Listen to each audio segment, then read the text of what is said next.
What's up, YouTube? Welcome to another episode of the Med School Forum.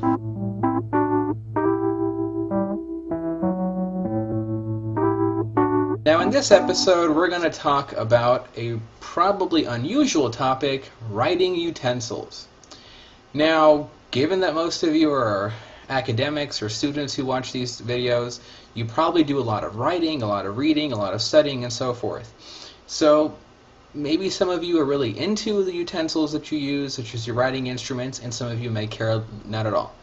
I happen to care. I happen to like certain types of pens and pencils, and just having ones that I like makes me happy. But instead of giving you a rundown of some basic pens and pencils that I use, which would be rather boring and mundane, I'm going to give you a show. I'm going to show you some pens that I use that are relatively unusual, but really come in handy, mind the pun, if you write a lot. And these pens are what are called fountain pens. Now, for people that are really young, you're probably wondering, what are fountain pens? And for people who know what fountain pens are, you're probably wondering, who uses those anymore? Well, you have to think. Fountain pens have a very unique attribute to them, and that's they really reduce strain on your hand.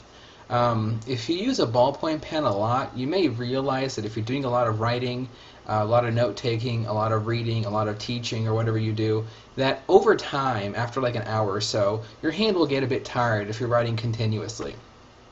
And if you have like 4 hours of lecture back-to-back like I do, your hand gets really tired. So using ballpoints, to me, I used to do a lot of ballpoint work when I was writing like in my lab notebook, and I had a carbon copy, so I was pressing kind of hard. And it wasn't the end of the world. My hand wasn't like hurting, but it wasn't, I felt some discomfort.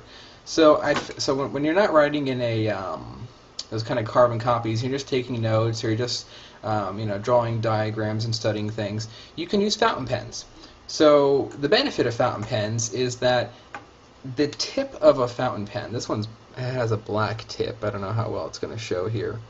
The tip of the pen is called a nib. It's the metal part that looks pointy, that touches the paper. The nib is not, here, this one's silver. You can see that one much better, actually. So the nib, you can see the tip of it there, touches paper. So you write with it like such. The benefit of the nib is that once you touch the paper, the ink just comes out by itself pretty slowly. Not like it's not going to make a big puddle or anything, but it comes out by itself. You don't have to apply any force. The more force you do apply, the faster the ink will come out. The benefit of this is that when you're writing, all you have to do is just put the nib on the paper, and the ink comes and you can just write quickly. With a ballpoint pen, what you have to do is you have to put the pen on the paper and push. So the ball goes up and the ink comes down the sides, and as you move, the ball rolls and you get the ink going. So you have to apply that pressure. It's not a significant amount of pressure, but if you're doing a lot of writing, you'll actually notice a little bit of discomfort. So the beauty of the fountain pens is that it allows you to write really fast, and if you like to write in script or however you like, you can move really fast with it. The ink keeps up. You don't have to apply any pressure, so it's, to me, the best of both worlds. No pressure on the hand, and you can move really fast, which is what I like. It looks messy when you write fast. Well, at least it's messy for me. I don't have pretty handwriting or cursive, but I can go fast, which is what I like. So that's the beauty of fountain pens. Some might be thinking, well, if you're going to use a fountain pen, isn't it going to make a big mess, ink everywhere, your hands are going to be blotchy? No, I've been writing with a fountain pen all day today, and we're clean. So old school fountain pens, like the original models, before fountain pens you had something called dip pens, where you would, really back in the old days, you would have like a feather, you would dip in ink and you would write. That's ancient. Then came these pens that were just pieces of like wood that had these little nibs on them. Again, a nib's the tip of a fountain pen. You would dip in ink and you would write. Then came fountain pens, a pen that holds the ink and has a nib, and you would write. Then came more new and modern fountain pens, and I'm going to show you two fountain pens that I use. Actually, I'll show you three.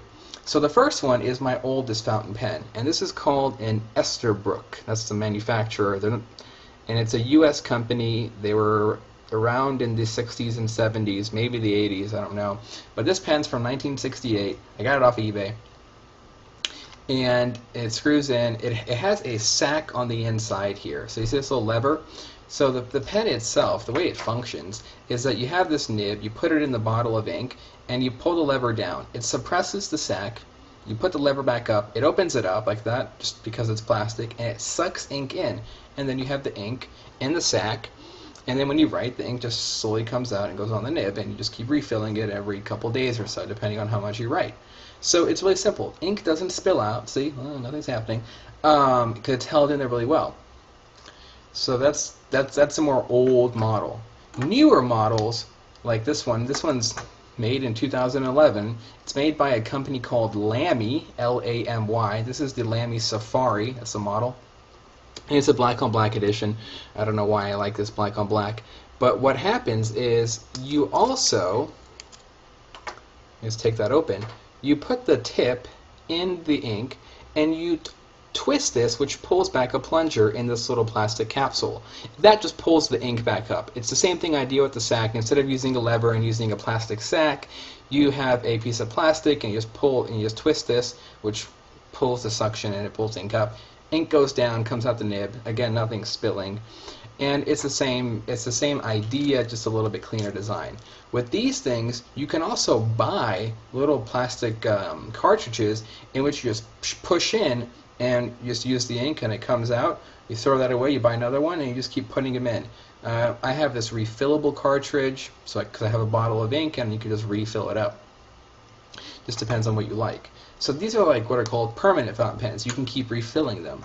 You can have something called a disposable fountain pen, which is made by a company named Pilot. Here we have the pen I was talking about. This is what's called a disposable or one-time use fountain pen. It's a modern day fountain pen. It's currently available anywhere, really. Amazon. Not every Office Depot or Staples or these kind of stores will have it because it's kind of unique.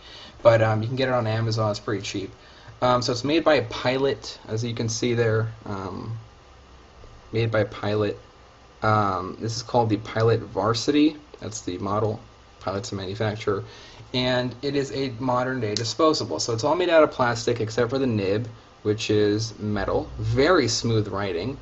And what it does is it has a cartilage, just like any other pen you would buy.